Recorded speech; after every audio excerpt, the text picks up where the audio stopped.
महापुराण की कथा श्रवण कर कर अगर कोई निकल कर जा रहा है, उसके शरीर से छू कर हवा भी, वायु भी अगर निकल कर जाती है, और कोई कुंवारी अवस्था में, कोई अधोगति में मर गया, किसी के प्राण छूट गए, तो उन जीवों का कल्याण भी शिव पुराण की कथा के माध्यम से हो जाता है। दूसरे नंबर पर विद्येश्वर संहिता में लिखा गया, श्री शिवाय नमस्तुभ्यम। इस मंत्र का उच्चारण करने वाले के मुख का मात्र दर्शन कर लेने पर हमारे संचित पाप समाप्त हो जाते हैं और अश्वमेध यज्ञ का फल मिल जाता है। तीसरी बात, शिव महापुराण की कथा में कहा गया, आपके पास में स्वर्ण दान करने के लिए नहीं है, आपके पास में भूमि दान करने के लिए नहीं है, आपके पास में अन्न दान करने के लिए नहीं है, आपके पास में मुद्रा दान करने के लिए नहीं है, आपके पास में रतन दान करने के लिए नहीं है, आपके पास में अगर जिंदगी में कुछ भी दान करने के लिए नहीं है, तो एक काम करो, एक बेलपत्री का वृक्ष कहीं पर रोपित करवा दो, कहीं एक बेलपत्री का वृक्ष लगवा दो, और उस बेलपत्री का वृक्ष की अगर बेलपत्र टूटकर किसी शंकर के मंदिर में, शिवालय में कोई भक्त चढ़ा देगा, तो आपको जीवन पर्यंत स्वर्ण दान, अन्न दान, मुद्रा दान, रतन दान, भूमि दान का फल प्राप्त होता है।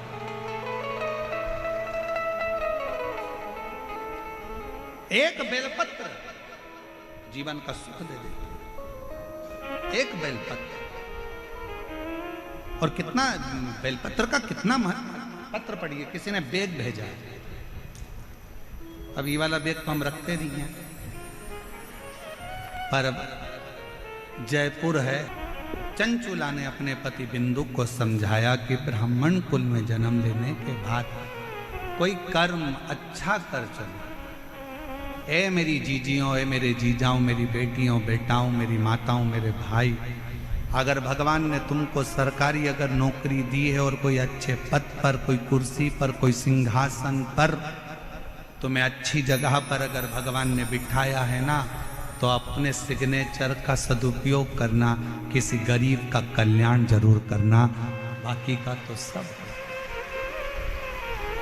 अपने क्षेत्र में कुछ अच्छा हो रहा हो तो अच्छा करने का प्रयास करो, दम लगा दो कि यह हमारा अच्छा कार्य, उसको होना चाहिए। और अपने क्षेत्र में अगर कोई बुरा कार्य हो रहा है तो उसको हटाने का प्रयास करो, उसको समाप्त करने का प्रयास करो, यह हमारे क्षेत्र के लिए अच्छा है, उसको करो। आज मैं बहुत धन्यवाद दूं पूरी प्रशासन को, यहाँ के कलेक्टर, आईजी, डीआईजी, कमिश्नर आदि को, कि आपके जयपुर के इतिहास का, शायद जयपुर के इतिहास में इतना विशाल प्रांगण और इतना विशाल आयोजन कभी नहीं हुआ, जिसको लोग ग्राउंड के बाहर खड़े होकर भी और पेड़ों के नीचे बैठकर कथा सुन रहे हो। ये जयपुर की एक ऐतिहासिक कथा है, और जयपुर का इतिहास रचकर जाने वाली कथा को अपने जीवन में उतारने का प्रयास करो, उतारो।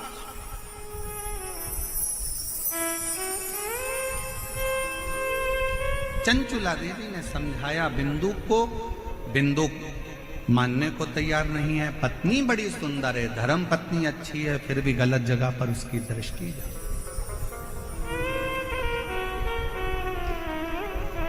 गलत जगह पर उसकी दृष्टि है। पर स्त्री, पर धन व्यक्ति को बर्बाद कर देता है, बर्बाद। अगर पराई स्त्री की ओर आप आसक्त हो रहे हो तो समझ लेना कि आपने अपनी जिंदगी की सबसे बड़ी गलती कर दी।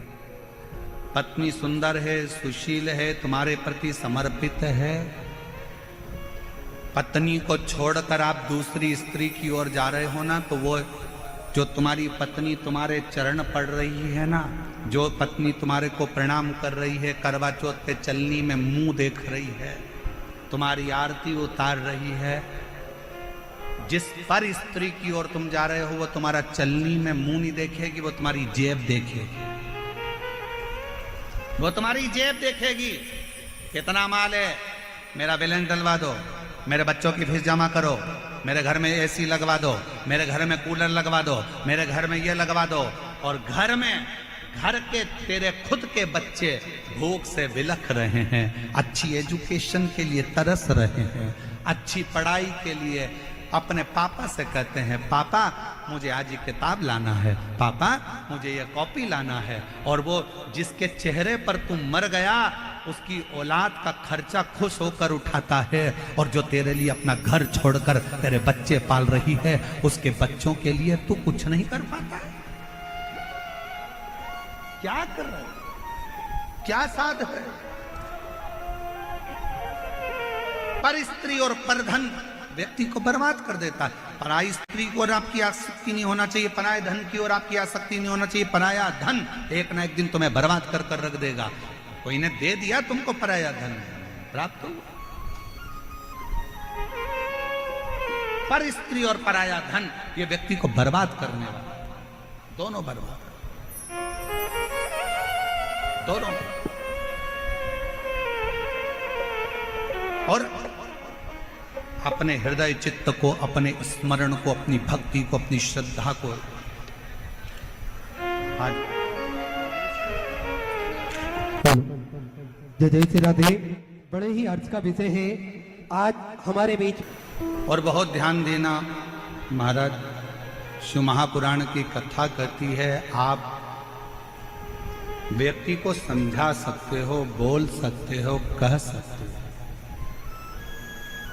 पर उसके मन को बदलना या उसकी चित्त वृत्ति को बदलना या उसकी बुद्धि को बदलना बड़ा कठिन, बहुत कठिन।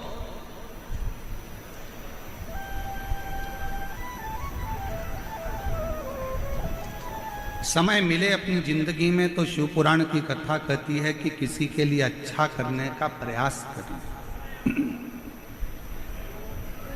और मैं माननीय उप मुख्यमंत्री जी यहाँ पर विराजमान हैं,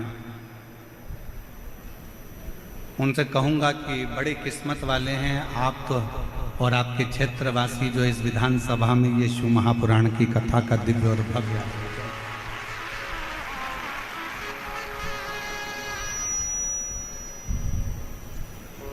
और जहाँ शिव की करुणा हो, शंकर की उदारता हो, शिव की कृपा हो, वहीं पर भगवान शिव की कृपा से ये कार्य हो पाता है। शिव की करुणा से ये कार्य। चंचुला देवी के शब्दों से बिंदुक माना नहीं है, और बिंदुक जब माना नहीं तब एक दिन वैश्या ने कहा बिंदुक से कि मुझे जो रानी के गले में हार पड़ा हुआ है वो हार मुझे लाकर दो। और बिंदुक ने चोरी। बहुत अंतर है महाराज, घर की नारी में और बाहर की नारी में एक बहुत बड़ा अंतर आता है। पत्नी दुख में जीवन को जीते हुए कभी अपने पति से यह नहीं कहती है कि मुझे कोई सामग्री लाकर दो, और अगर कहेगी भी कि कुछ लाकर दीजिए तो यही कहेगी कि कर्जा मत करना, चोरी मत करना, गलत कार्य मत करना, और तब मुझे लाकर देना, तब मुझे लाकर दो। पर वैश्या ने बिंदुक से कह दिया कि मुझे तो जो रानी के गले में हार पड़ा हुआ है वो हार मुझे चाहिए, और मुझे ला कर दो। भले तुम चोरी करो, चाहे तुम्हें जो मर्जी पड़े वो करो, पर मुझे ला कर दो। और फिर निवेदन करेंगे कि मत बुरे कर्म कर बंदे वरना पछताएगा, भगवान की आंखों से तू बच नहीं पाएगा, तू बच नहीं पाएगा। अरे ओ अज्ञानी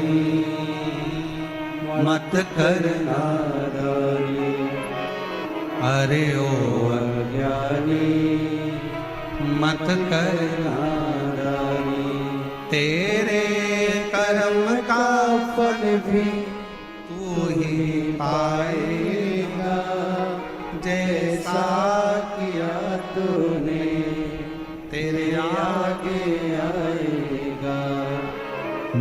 बुरे कर्म कर बंदे वरना पछताएगा। भगवान की आँखों से तू बच नहीं पाएगा, तू बच नहीं पाएगा। स्मरण में रहे, कुछ अच्छा करने का प्रयास करो, पर बिंदुक नहीं कर पाए। वैश्या का संग पकड़ा तो रानी के घरे का हार चुरा लिया। लेकर हार आ रहा था,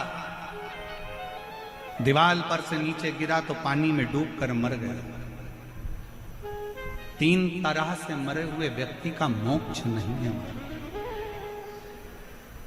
पहले नंबर पर पानी में डूबकर मरे हुए व्यक्ति का मोक्ष नहीं है। दूसरे नंबर पर सर्प के डसे से मरे हुए व्यक्ति का मोक्ष नहीं है। और तीसरे नंबर पर स्त्री के हाथ से, नारी के हाथ से अगर कोई मरता है उसका मोक्ष नहीं। पर शिव महापुराण की कथा एक बात बड़ी अच्छी कहती है हमारी।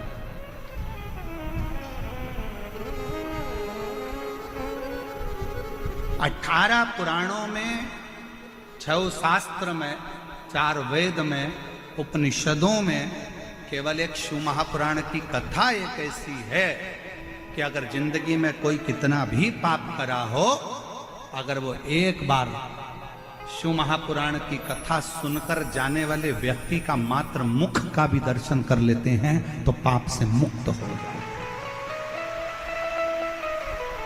और ये स्वयं, और ये याद रखना, ये सियोर वाला महाराज नहीं बोल रहा, गीता प्रेस गोरखपुर की शिव महापुराण की किताब लेकर आओ, पोथी लेकर आओ और उसको गीता प्रेस गोरखपुर की शिव महापुराण के विदेश्वर संहिता का अध्ययन करो, पढ़ो।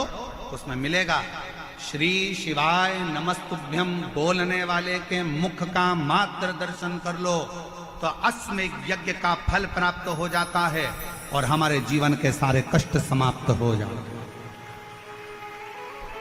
जिसके दरवाजे पर, जिसकी गाड़ी पर, जिसके द्वार पर, जिसके व्यापार पर भी अगर श्री शिवाय नमस्तुभ्यम लिखा होता है और अगर कुछ बुरा होने वाला होता है, कोई बुरी खबर सुनाने वाला भी अगर आ गया, दरवाजे पर श्री शिवाय नमस्तुभ्यम लिखा है और आपने दरवाजा खोला, वो भले बुरी खबर सुनाने आया था पर उसने पढ़ लिया और उसके मुख का आपने दर्शन करा तो वो बुरी खबर भी अच्छे में ही बदल जाती है। वो शास्त्र कहता है कि शिव महापुराण की कथा यहां तक वर्णन किया गया, यहां तक कहा गया कि शिव महापुराण की कथा का रस तत्व साधारण।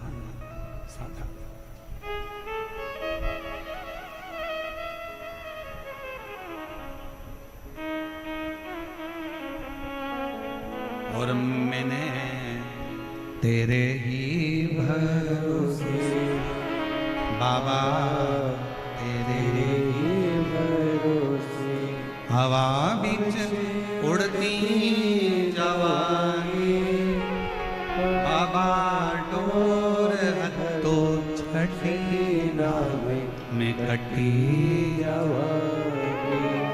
शिव महापुराण की कथा में, विदेश्वर संहिता में 3 चीजों का वर्णन किया गया। शिव महा कहाँ देगा ये मालूम नहीं, पर इतना जरूर कहेंगे इस व्यासपीठ के माध्यम से, अगर आप शिव महापुराण की कथा को दिल से इस पंडाल में, पंडाल के बाहर, भले रोड पर, भले वृक्ष के नीचे, जहां चबा कर खाना प्रारंभ करिए।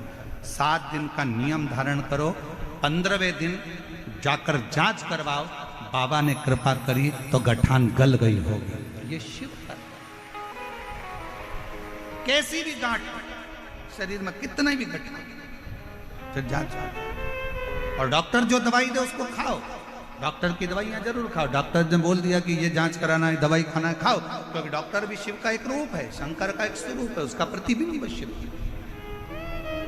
जब चंचुला देवी 2 प्रदेश में भ्रमण कर रहे, 2 प्रदेश। ब्रह्मा जी जो स्वयं गोकर्ण प्रदेश में भ्रमण करते हैं, गोकर्ण प्रदेश, उसी गोकर्ण प्रदेश में स्वयं भगवान विष्णु, भगवान ब्रह्मा, भगवान माता लक्ष्मी, माँ ब्रह्माणी जिस गोकर्ण प्रदेश में प्रवेश करते हैं, घूमते हैं, भगवान शंकर जहाँ अलग आनंद के साथ लगाते हैं, उस गोकर्ण प्रदेश में भगवान ब्रह्मदेव ने भी सृष्टि की रचना का आनंद सुख शंकर जी की साक्षी में पाया, शिव की साक्षी। और भगवान शंकर ने ब्रह्मा जी को सृष्टि का वर्णन करते हुए अपने जीवन का एक आनंद देते हुए अर्धनारीश्वर स्वरूप का दर्शन भी करा, शिव कथा करे, भगवान शंकर का संवाद करा। शिव महापुराण की कथा कहती है चंचूला देवी उसी गोकर्ण प्रदेश में आनंद के साथ भ्रमण करती करती जाती है और वहां एक स्थान पर पहुंची जहां पर एक बुजुर्ग बैठा हो, एक बूढ़ा व्यक्ति बैठा, एक बुजुर्ग बैठा। और चंचूला देवी ने वहां पहुंचकर क्या क्या संवाद करा, क्या क्या बोली है चंचूला देवी उस बुजुर्ग को देखकर। वो बुजुर्ग कौन था? उस बुजुर्ग ने वहां जाकर